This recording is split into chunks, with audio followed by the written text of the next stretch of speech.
Olá, queridos amigos, queridos irmãos, muito bem-vindos, sejam muito bem-vindos a mais um estudo das cartas de Paulo à luz da doutrina espírita. Hoje estamos com o capítulo 12 da primeira carta aos Coríntios. É uma alegria ter você conosco no estudo desse capítulo que é de extrema importância para os cristãos em geral, sobretudo para nós espíritas. É um capítulo um pouco longo, com muitas mensagens do Emmanuel sobre ele, e que vai tratar de mediunidade. Claro, diz respeito a nós espíritas e cristãos como um todo, porque o cristianismo é repleto, de mediunidade. A mediunidade é abundante dentro do cristianismo. Então, Paulo vai tratar sobre isso, sobre os dons espirituais, e sobre a metáfora que ele usa do corpo de Cristo. E nós fazemos parte de um mesmo corpo, que é o corpo de Cristo. Ele vai tratar de uma forma bem esclarecedora sobre esses dois temas extremamente importantes para todos nós cristãos. Então, sem mais delongas, vamos lá, porque o estudo de hoje é longo, e a gente não quer perder nada. Antes de adentrarmos ali no capítulo 12, no primeiro versículo, nós já trazemos de cara uma mensagem do Emmanuel, que foi proferida numa reunião pública lá em 1º de julho de 1960, que o Emmanuel vai falar sobre os dons espirituais que Paulo trata ali no versículo 1, do versículo 1 até o versículo 11 do capítulo 12 da primeira carta aos Coríntios, E aí o Emmanuel na mensagem citou esses versículos e embaixo colocou a sua mensagem. O Emmanuel falou o seguinte: quem analise despreocupadamente o texto acima, qual texto? O texto dos dons espirituais do Paulo, de certo julgará estar lendo um moderno autor espírita, porque Paulo trata dos dons espirituais e parece que Paulo está falando hoje para a gente dentro do espiritismo. Então o Emmanuel diz, parece que se trata de um moderno autor espírita, definindo o problema da mediunidade. Contudo, as afirmações que transcrevemos saíram do punho do apóstolo Paulo há 19 séculos. Estava nos anos 1960, então, há 19 séculos atrás. E constam no capítulo 12 de sua primeira carta aos Coríntios, que a gente vai estudar hoje. Como é fácil de ver, a consonância entre o espiritismo e o cristianismo ressalta perfeita em cada estudo correto que se efetue, compreendendo-se na mensagem de Allan Kardec a chave das elucidações mais amplas dos ensinos de Jesus e de seus continuadores. Gente, é o que a gente fala aqui sempre. Paulo, ele é o precursor do espiritismo. A gente estudando Paulo, a gente vê lições que o espiritismo nos traz hoje de uma forma perfeita, sem forçar, sem forçação de barra. O que Paulo fala, o espiritismo fala também, o cristianismo como um todo, Então você percebe o apóstolo Paulo como uma ponte entre o cristianismo primitivo e o espiritismo que a gente conhece hoje, trazendo esse cristianismo de volta ao seio da nossa sociedade no século XXI.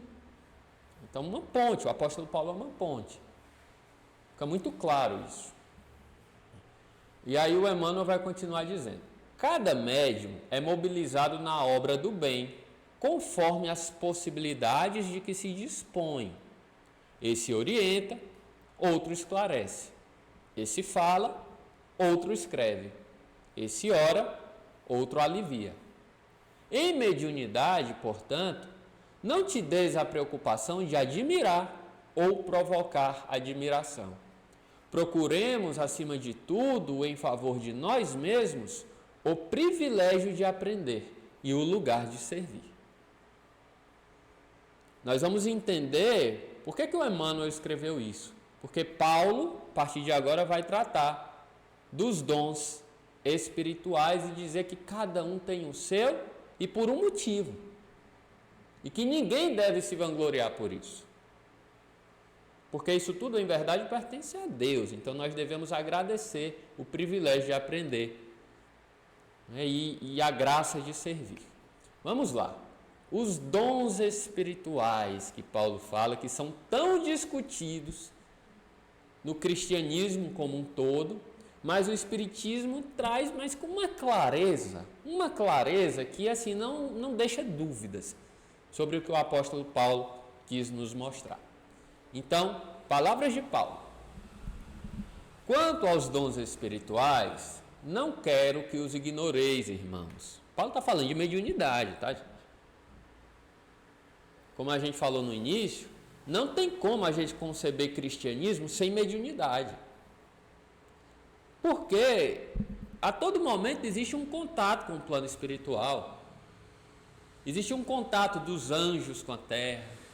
Existe um contato dos demônios, dos ditos demônios, né, que são os espíritos ruins voltados para o mal. Existe um contato deles com a terra. Existe um contato de Deus com a terra. Existem sonhos, visões, predições. Isso tudo é mediunidade, porque mediunidade nada mais é do que um intercâmbio entre o plano espiritual e o plano físico. Então, como conceber um cristianismo sem mediunidade? Ou melhor, como conceber a Bíblia inteira, e aí envolvendo o Velho Testamento também, sem mediunidade? Não tem como. Não tem como. Então, Paulo diz aqui, olha, eu não quero que vocês ignorem essas questões espirituais, meus irmãos.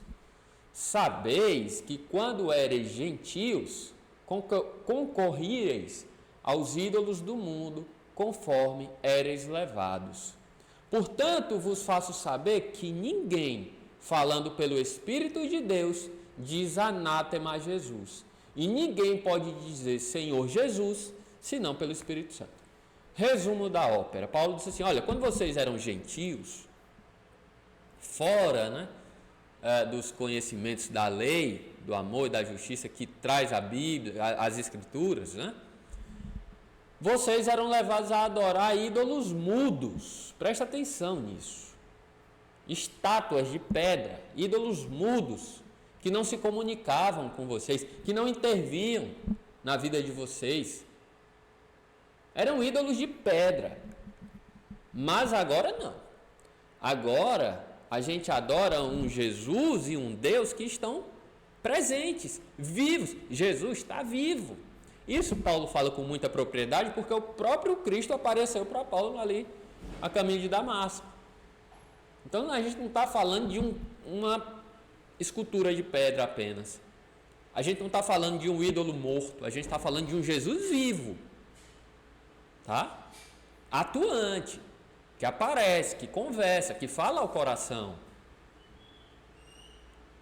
E Paulo vai dizer que a pessoa, quando fala pelo Espírito de Deus, não diz anátema a Jesus. O que é isso? Não diz coisas que são contrárias aos ensinamentos do Cristo. Porque eu estou falando pelo Espírito de Deus, é evidente que eu estou em consonância com o Mestre. Então eu não posso falar coisas contrárias, e é importante isso. Hoje com a internet, gente, todo mundo fala o que quer, né? Com redes sociais, fica muito fácil a gente dizer, eu estou falando em nome de Jesus, mas será? Porque quem fala em nome de Jesus não diz anátema a Jesus, não fala contrário a ele. Por exemplo, se eu digo que um irmão meu vai para o inferno ser condenado eternamente, eu estou falando contrário a Jesus, que eu estou falando contrário ao amor e à misericórdia divina. Eu estou falando contrário ao perdão. Se eu aponto o dedo para julgar meu irmão e não olho para a minha própria vida antes, eu estou dizendo anátema a Jesus, porque eu não estou olhando a trave do meu olho. Então prestemos atenção nisso, tá? Ora, diz Paulo, há diversidade de dons, mas o Espírito é o mesmo. Há diversidade de ministérios, mas um mesmo é o Senhor. E também as operações são diversas, mas um mesmo Deus é o que opera em tudo e em todos.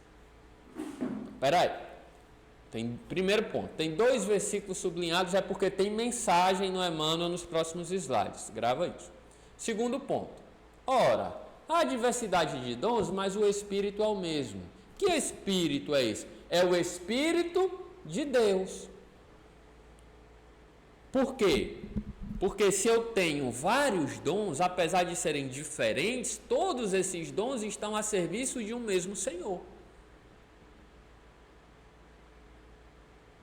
O Espírito de Deus nos influenciando, que aí os cristãos vão conhecer como Espírito Santo, que o André Luiz vai nos trazer que é uma falange de espíritos santificados. São vários espíritos santificados servindo a um mesmo Senhor. Logo, temos o espírito de unidade. A comunhão de intenções. Então, o espírito que guia todo mundo é um, que é o Espírito de Deus. Mas é como se ele se subdividisse, entende? O seu raio de influenciação é sobre todos, tá? Bem tranquilo da gente entender isso. Paulo diz que há diversidade de ministérios, mas um mesmo é o Senhor. Aí fica muito fácil a gente fazer essa comparação, por exemplo, com a nossa organização política. Um é o presidente e temos vários ministérios, né, que servem a um presidente. Então, há vários departamentos que servem ao mesmo Senhor. Há o departamento espírita, o departamento evangélico, o departamento católico. Quando realmente voltados para o Cristo, todos esses departamentos servem a Jesus. Bem tranquilo também da gente entender. E também as operações são diversas. Porque existe um médium que psicografa, existe um palestrante, existe alguém que distribui água, existe alguém que distribui sopa, mensagens, existem os passistas.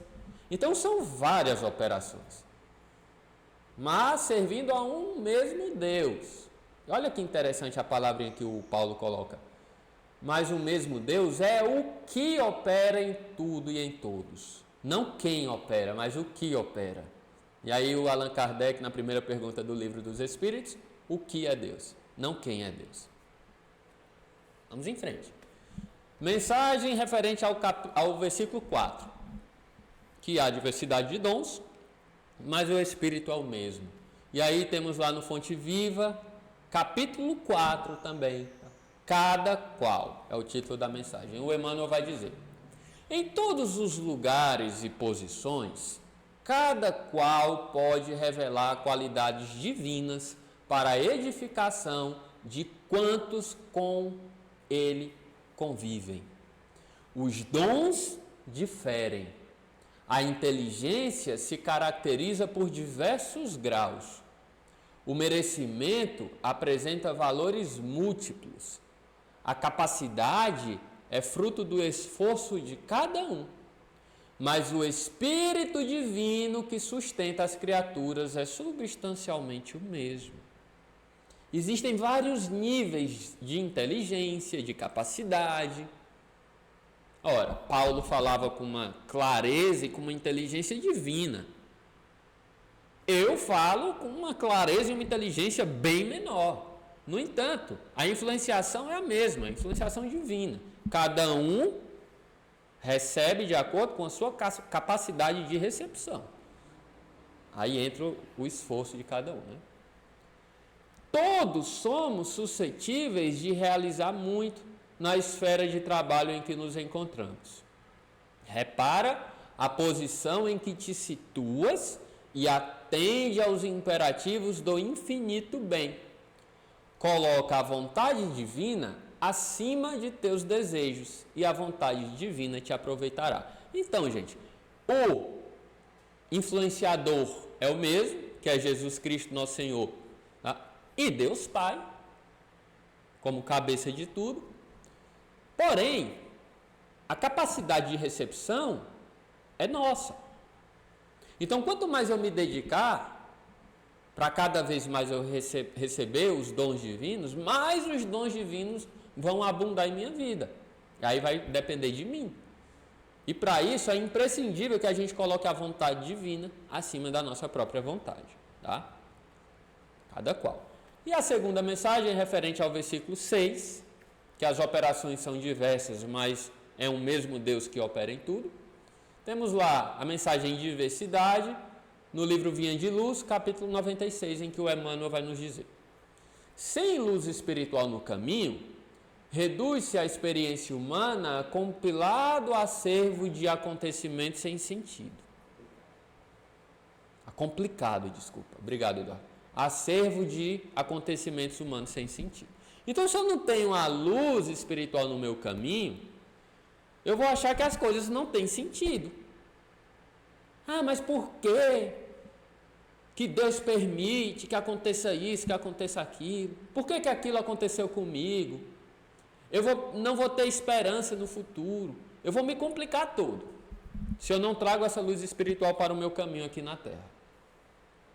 Distantes da compreensão legítima, os corações fracos interpretam a vida por mera penitência expiatória. Então, o coração fraco vai achar que tudo é sofrimento, que nada vale a pena.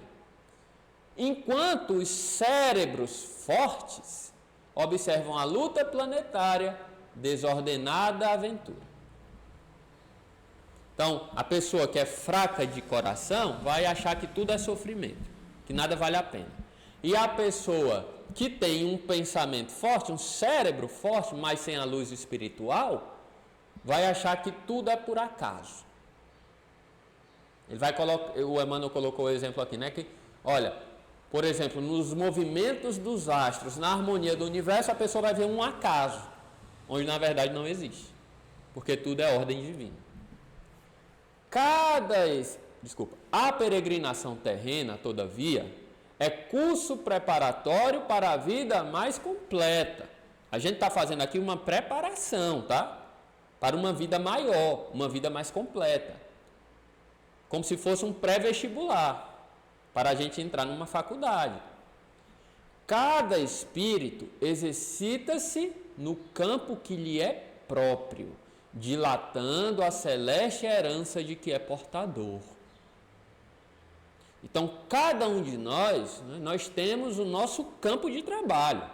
E nós todos somos partícipes da divindade, porque nós todos somos herdeiros divinos. Então, que negócio é esse da gente se colocar numa situação de coitadinho? Você, meu irmão, minha irmã, você é herdeiro divino, herdeiro de Deus. Você tem um futuro grandioso pela frente. Mas antes é preciso que você aprenda as lições que a Terra quer lhe passar, para você ter acesso a essa herança, tá? Mas o teu futuro é grandioso. Não existem milagres de construção repentina no plano do espírito. Como é impossível improvisar de um momento para o outro qualquer edificação de valor na zona da matéria. Então vamos parar com essa história de que a gente quer chegar a um céu, a um plano superior, por milagre. Ah, Jesus vai descer dos céus e vai me puxar e eu vou para o céu. Não é assim. É cada um segundo suas obras. Tem que ter esforço e disciplina. Toda tarefa respeitável e edificante é de origem celeste. Não importa o tamanho da tarefa que você esteja desempenhando. Se ela é respeitável e está ajudando na edificação, a origem dela é celeste. Não importa o tamanho dela. Tá? Cada homem e cada mulher pode funcionar em campos diferentes. No entanto, em circunstância alguma, deveremos esquecer a indiscutível afirmação de Paulo, quando assevera que há diversidade de operações, mas é o mesmo Deus que opera tudo em todos. Então não importa o que você esteja desempenhando e o tamanho da sua tarefa. Se você está desempenhando para o bem, para a edificação, é o próprio Deus quem está te influenciando. Tá? Então que a gente possa focar nisso para a gente melhor desempenhar as nossas tarefas diárias. E aí Paulo ele vai continuar. A cada um, porém, é dada a manifestação do Espírito. Por quê? Por acaso? Não. Para ser útil. Está sublinhado, é porque a gente vai comentar sobre isso mais à frente. Mas nada por acaso. Cada um tem os dons que tem por uma razão, tá? Por uma utilidade. Porque a um, pelo Espírito, é dada a palavra de sabedoria. Aí ele vai citar os dons, tá? A um é dada as palavras de sabedoria. A outro, porém, a palavra da ciência. Segundo o mesmo Espírito. Não são influenciações diferentes. A outro, a fé pelo mesmo Espírito. A outro, o dom de curar em um mesmo Espírito. Porque se todo mundo está servindo ao bem, é o Espírito de Deus que influencia. Através dos médiuns, né? Quem são os médiuns? Pode ser teu mentor. Jesus Cristo, nosso Senhor, é o médium de Deus. Não é ele o intermediário para Deus? Então, de Deus vem para Jesus, de Jesus se espalha para o restante da humanidade. Um movimento de cima para baixo. Mas a fonte é Deus. Então o Espírito é o mesmo. Fica bem tranquilo, né? Para a gente entender. Mensagem do Emmanuel sobre o versículo 7. Que a manifestação do Espírito de Deus é dada para um fim útil. Livro Bênçãos de Paz, capítulo 11. Disponibilidades mediúnicas. E aí o Emmanuel vai dizer. São muitos os chamados ao campo da atividade espírita cristã. Encontremo-los a cada trecho do caminho, sobretudo relacionando fenômenos. Olha só, o Emmanuel vai dar um puxão de orelha aqui. Porque tem muita gente que vai para a casa espírita para ver fenômeno. Descrevem sonhos, expõem revelações que lhes dizem respeito, alinham ocorrências de sentido premonitório, narram visões. A maioria, no entanto, deserta do serviço. Por quê? Porque está pegado a fenômeno. Está viciado em fenômeno. Então, quando vê que o centro espírita não produz fenômenos corriqueiramente, o foco principal é estudo e evangelização, quando a pessoa nota isso, deserta do serviço, porque quer fenômeno toda hora. A observação do Evangelho, todavia, é clara demais para que nos enganemos. Ninguém recebe disponibilidades mediúnicas para escondê-las ou esbanjá-las através da inutilidade ou da conveniência. Reflitamos no conceito sábio e oportuno do apóstolo Paulo.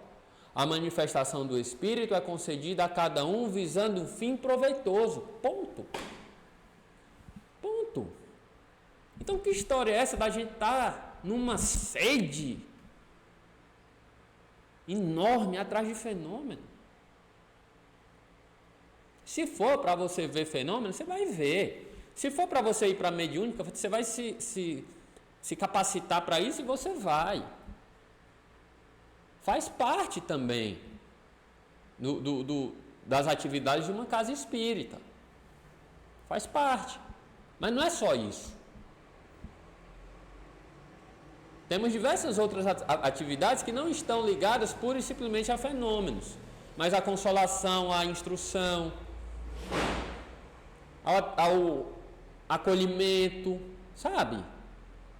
Então a pessoa vem para a casa espírita e não entra na reunião mediúnica logo de cara e abandona, deserta. Mas a instrução de Clara é bastante, a instrução de Paulo é bastante clara. A manifestação do Espírito é concedida a cada um visando um fim proveitoso e não uma coisa pueril, tá? E aí Paulo vai continuar com os dons, né?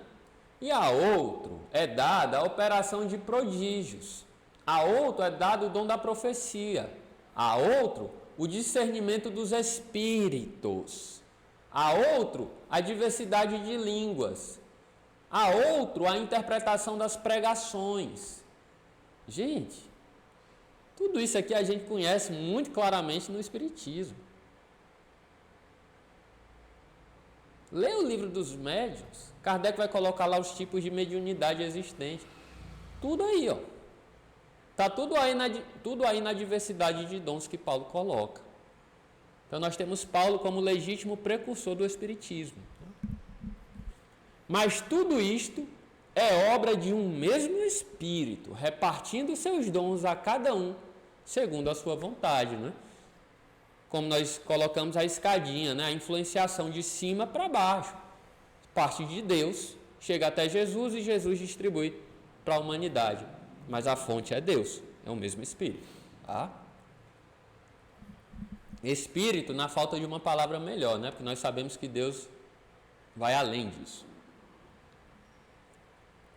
E a partir de agora, nós entramos em um outro subtema, nós já saindo mais dessa diversidade de dons, que Paulo vai voltar a tratar mais à frente, em outra oportunidade, mas agora ele vai falar do corpo de Cristo como uma metáfora do corpo de Cristo para com a comunidade.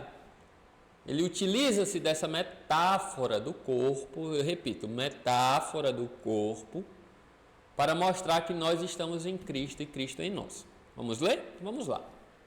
Paulo vai dizer: porque assim como o corpo é um e tem muitos membros, dedos, mãos, pernas, braços,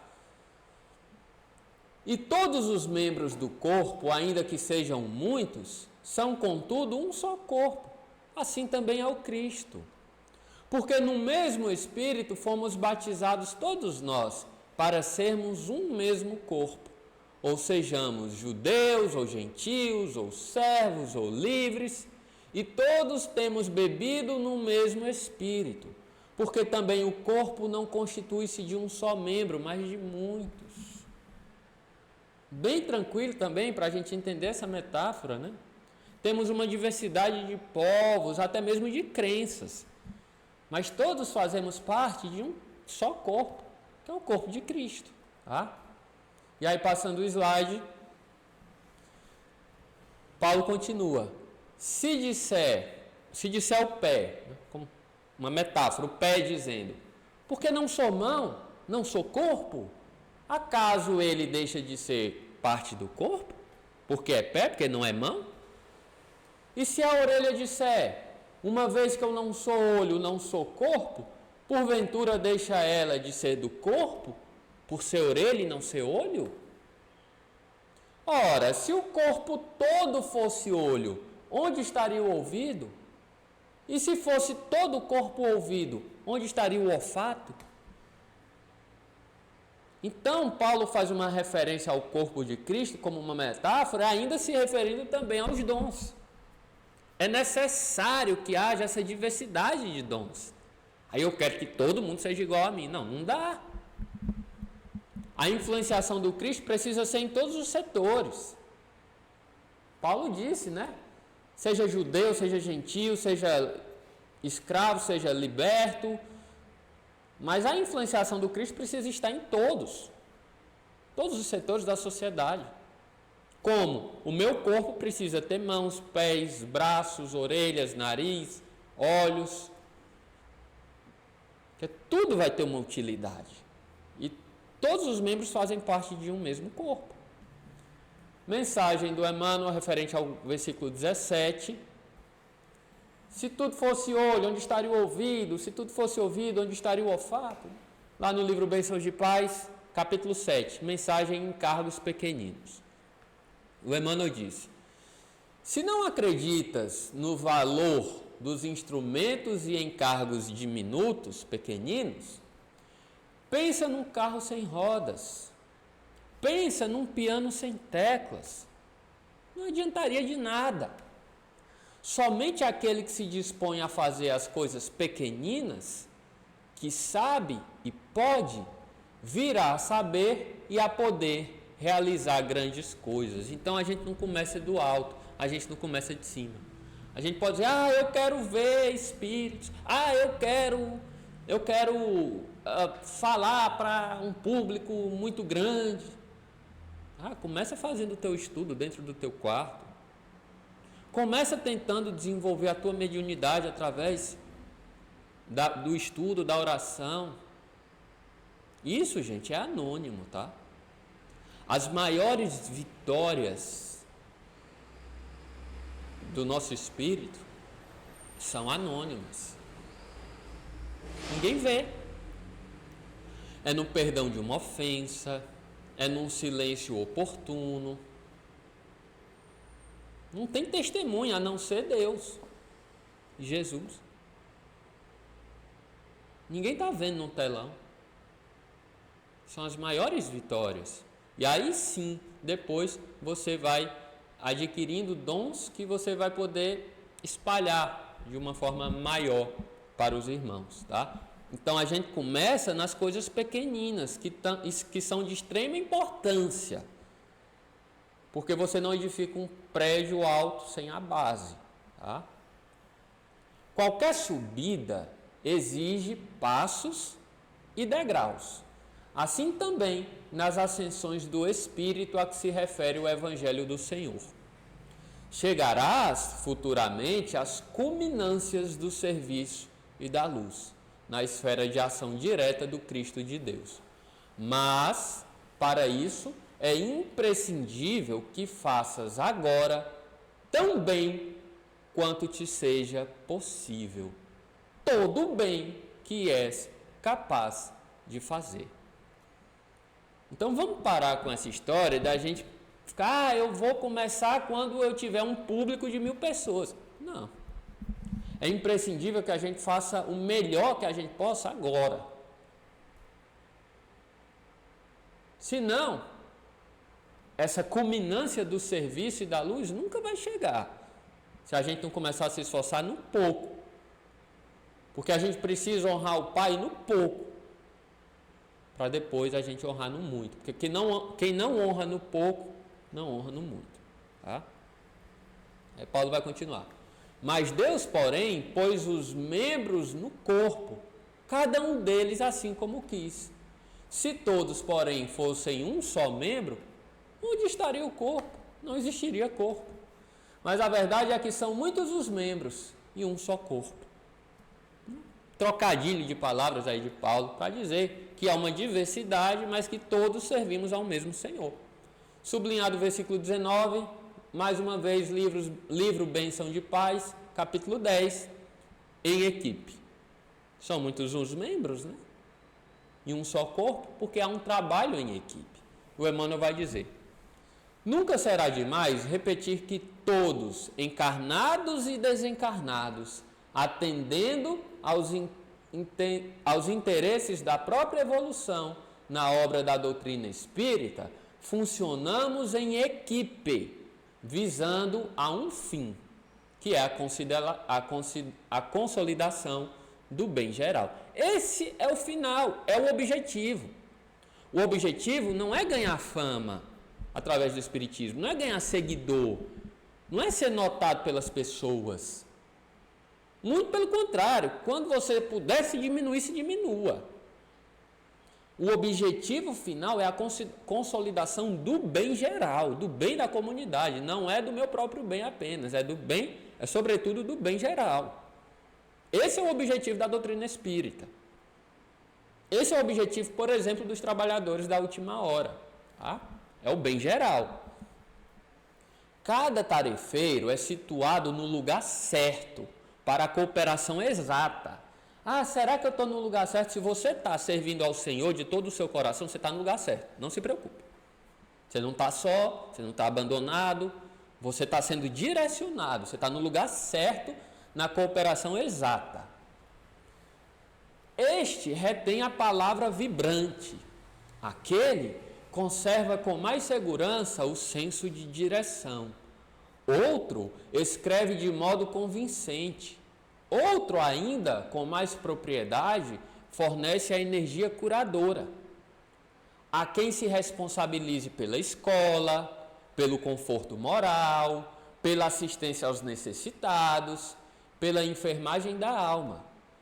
Todo o trabalho a fazer, quanto ocorre a cada peça de determinado engenho, é de suma importância. É o que a gente vem repetindo aqui sempre. Não há trabalho melhor ou pior. Todo trabalho para o bem é de suma importância. Só que há uma diversidade de trabalhos, de acordo com os dons que cada um recebeu e que cada um se esforçou por obter. Mas não existe trabalho melhor ou pior. Tá? Em razão disso, não existem privilégios ou distinções na construção da espiritualidade superior. Então não é porque tem alguém falando para várias pessoas, para centenas de pessoas, que esse alguém está desempenhando um trabalho melhor do que alguém que serve água depois do passe. Não. Todos os trabalhos são de suma importância e a espiritualidade superior não faz distinção entre um e outro. Então você está no lugar em que precisa estar. Recapitulando o que o Emmanuel nos disse. Tá? Você está no lugar em que precisa estar. Se você, claro, está se dedicando de corpo e alma, de coração, no seu trabalho, você está onde deveria estar. Ora, o olho não pode dizer à mão: eu não necessito do teu empréstimo, do teu préstimo. Nem também a cabeça pode dizer aos pés: vós não me sois necessários. Então eu não posso dizer: eu estou aqui gravando, conversando com vocês, estou falando, e tem ali meu amigo Eduardo que está gravando, que é quem disponibiliza na internet, que é quem ajeita a música, ajeita a iluminação, o som, a imagem. Ora, sem Eduardo, que está atrás da câmera, esse trabalho não existiria. Então não é porque eu estou aparecendo que o meu trabalho é mais importante. Não. É de igual importância. E a espiritualidade superior não faz essa distinção. Então todo mundo está situado no lugar em que está. E todo mundo é importante para a construção do bem geral. Tá? Importante a gente falar isso. Todavia, os membros do corpo que parecem mais fracos, são os mais necessários. Olha o que Paulo está dizendo. Os membros que parecem mais fracos são os mais necessários. Olha, toma cuidado com teus pulmões, são frágeis. Sem um pulmão você não sobrevive. Toma cuidado com o teu coração, ele é delicado. Sem o coração você não sobrevive. Então, geralmente, gente, no Evangelho, nem tudo que parece viu? Bem-aventurados os pobres de espírito. Não são os ricos de espírito. Por isso que o Evangelho, que as pessoas têm dificuldade para assimilar o Evangelho. Porque o que é forte para o mundo, na verdade, pode ser fraco para Deus. E o que é fraco para o mundo pode ser muito forte para Deus. E os membros do corpo que reputamos menos honrosos, a este revestimos com mais honra. E os que não são decorosos têm mais abundante decoro. Vou citar um exemplo: os órgãos sexuais. Os órgãos sexuais. Que a nossa humanidade ainda os considera sujos, desonrosos. Mas é uma honra você ter a incumbência da reprodução e da energia criativa. Então, para o mundo, gente, geralmente o que parece não é. Tá? Ao passo que os decorosos em nós não têm necessidade de decoro, mas Deus arranjou os membros do corpo, dando muito mais honra àquele membro que não a tem em si, para que não haja desarmonia no corpo, mas sejam mutuamente solícitos seus membros. Isso que a gente acabou de dar o exemplo dos órgãos sexuais, que são considerados desonrosos, Porém, Deus propicia uma honra muito grande, que é a honra da reprodução e da energia criativa, para compensar que o mundo acha eles desonrosos. É compensação. A mesma compensação que nós temos aqui na Terra quando a gente se apaga para o mundo para a gente poder viver o Evangelho. A gente no mundo está apagado, mas lá na vida espiritual nós vamos ter uma compensação enorme. É esse o princípio que Paulo utiliza aí. E se algum membro padece, padecem todos os membros. E se algum membro é glorificado, regozijam-se todos os membros. Claro, porque se a humanidade falir, falha toda a humanidade. Por isso que Bezerra de Menezes, acredito eu, não aceitou ascender a moradas superiores. Porque ele disse, enquanto tiver uma alma chorando nesta terra, eu não ficarei feliz. E o próprio Cristo disse, nenhuma das ovelhas que o Pai me confiou, se perderá. E ele falou também, haverá muito mais alegria no céu por um pecador que se arrepende do que por 99 justos que não precisam de arrependimento. Porque quem ama não quer que ninguém se perca. Então, se algum membro se perde, se perdem todos. Se algum membro é glorificado, todos são também. Então, que história é essa que Deus quer um inferno eterno para um de seus filhos? De onde foi que a gente tirou isso, pelo amor de Deus? De onde foi que nós tiramos a ideia de que Deus vai separar uma mãe de um filho pela eternidade? Que a mãe estaria no céu e o filho no inferno? Que história é essa que a gente ainda acha isso? Se um se perde, todos se perdem.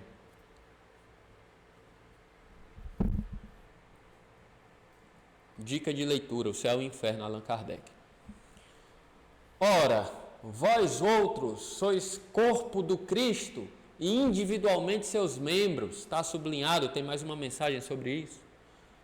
A uns pôs Deus na igreja, primeiramente apóstolos, em segundo lugar profetas, em terceiro lugar doutores, depois milagres, depois dons de curar, socorros, governos, variedades de línguas. São tantos os dons, Paulo coloca uns em primeiro lugar, depois outros, mas ele falou lá atrás, lembra, que não há distinção, porque todos são importantes.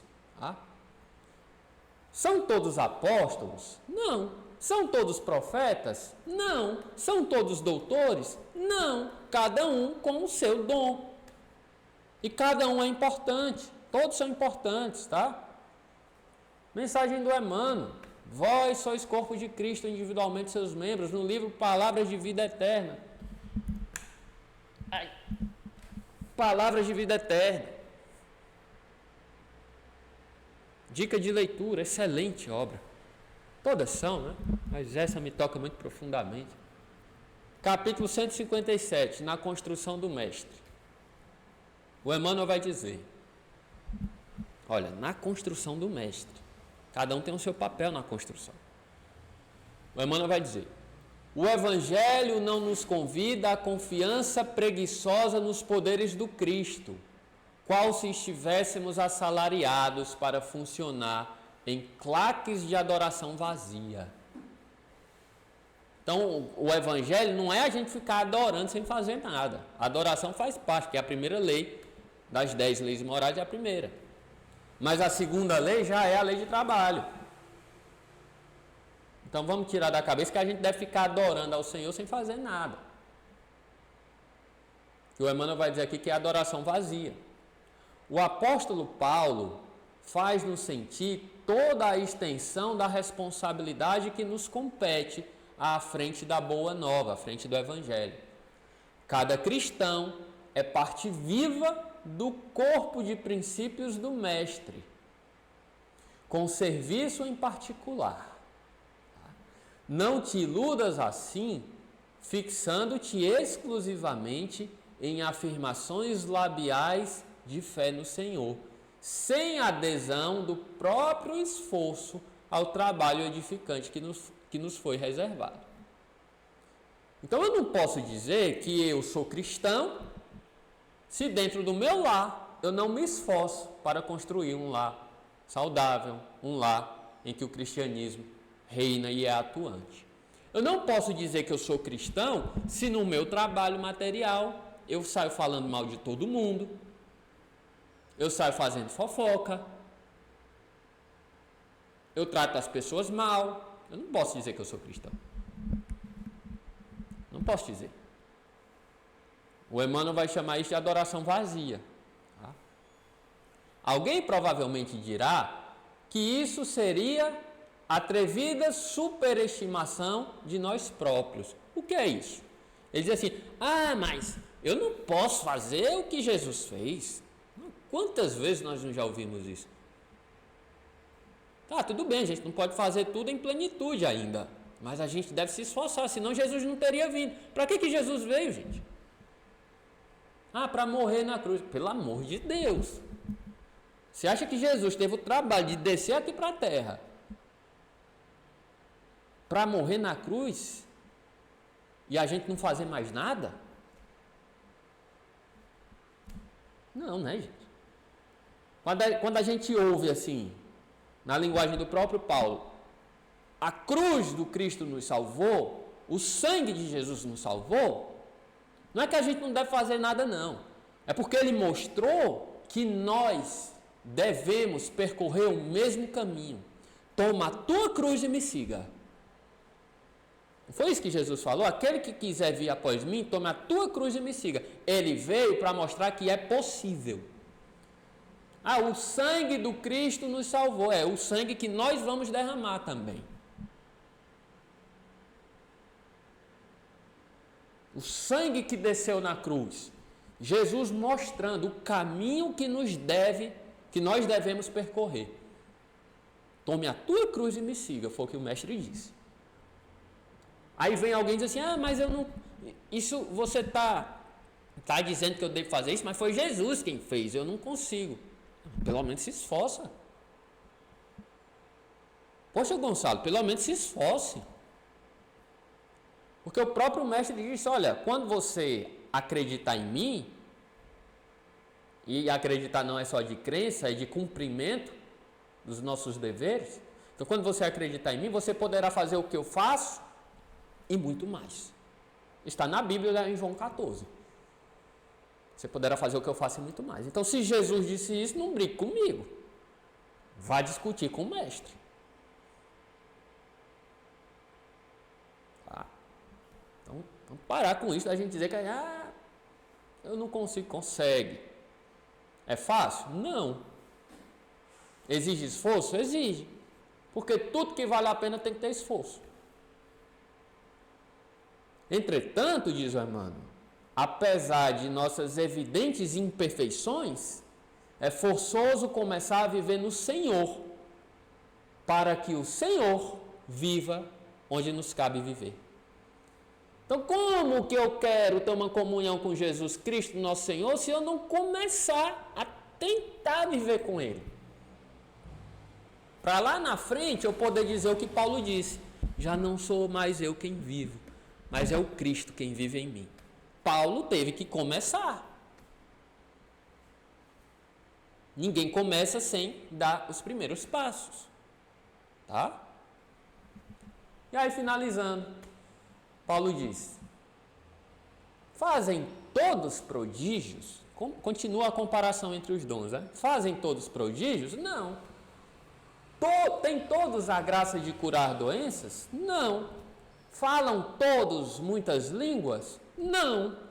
Todos podem interpretá-las? Também não. Então, cada um tem os seus dons.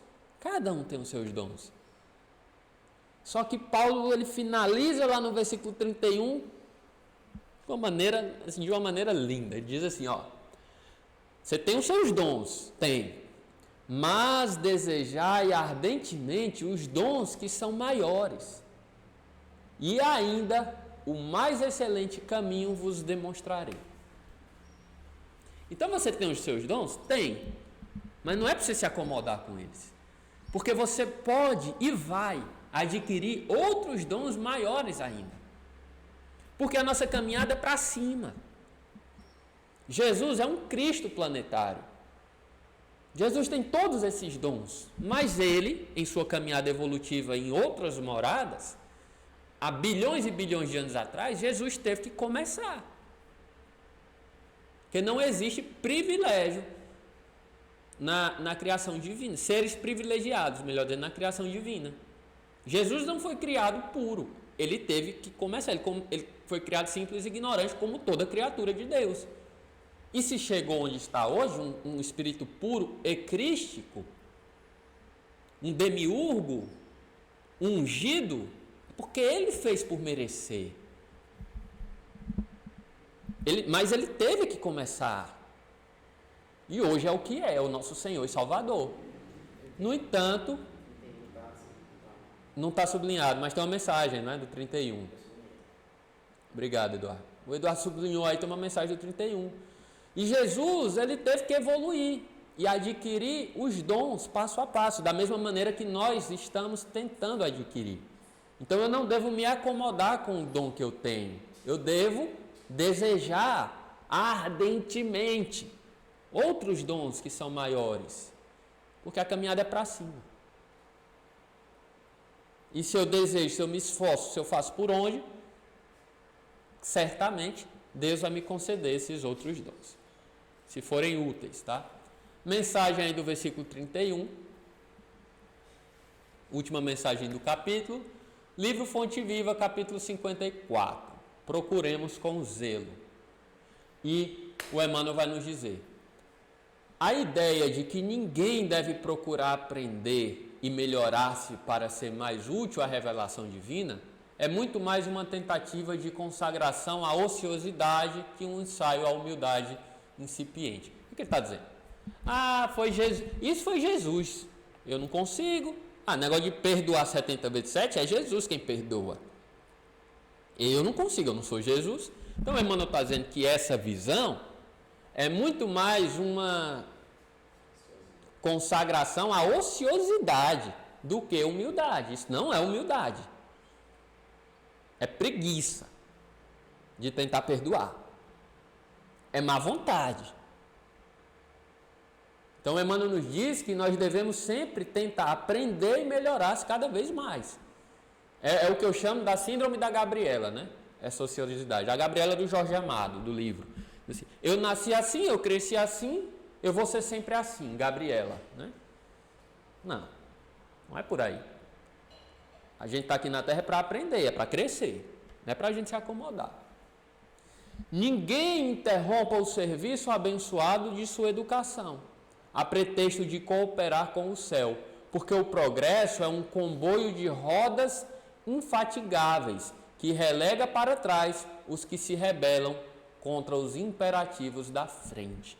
Então, se eu fico à margem do caminho, se eu estaciono, se eu fico na preguiça, no ócio, na má vontade, eu vou ficar para trás. A marcha vai seguir, eu vou ficar para trás. Vide a mensagem que Paulo deixou para João Marcos, lá descrito no Paulo Estevão. A palavra de Paulo é demasiado significativa. Dirigindo-se aos coríntios, o apóstolo da gentilidade exorta-os a procurarem com fervor os melhores dons. Olha só, não é só procurar, é procurar com fervor a melhoria. É imprescindível nos disponhamos a adquirir as qualidades mais nobres de inteligência e coração, sublimando a individualidade imperecível. Busquemos zelosos a elevação de nós mesmos, assinalando a nossa presença, seja onde for, com as bênçãos do serviço a todos.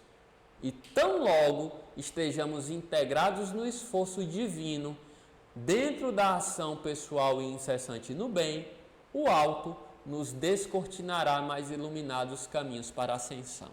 Resumo da ópera: quanto mais eu me esforçar no bem, quanto mais eu fizer por merecer, mais bênçãos espirituais vão chegar à minha vida.